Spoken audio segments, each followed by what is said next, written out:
एक बार आओ नहीं सुना था चढ़ा दे फिर नैरी सराहने राम गौर मारू पुरतार गाँव चकिया रे मजिदहा से मारा गुरेरा चहनिया मथेला पपोरा मने हरा खरे हरा सकल दिया भोजा पुपथरा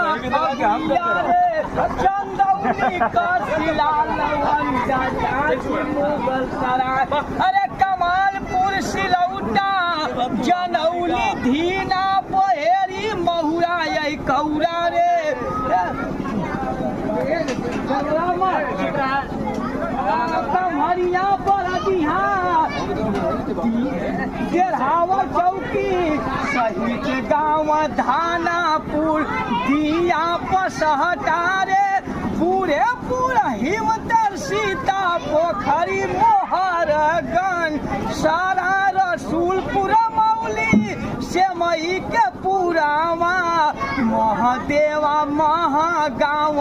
सुरतापुर मौली पथरा भलेटा प्रभुपुर जमुना केशोपुर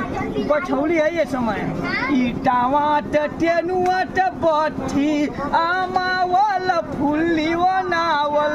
बौरा तुलसी आश्रम नाईकोट नई बाजार दीघावट जमुनीपुर ताजपुर बथावर कचमन इब्राहिमपुर मधुरा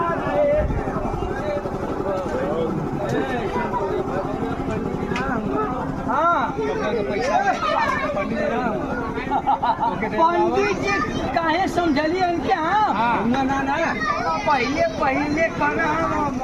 माई का भजन सुना ऐसे आप पंडित समझ पैसा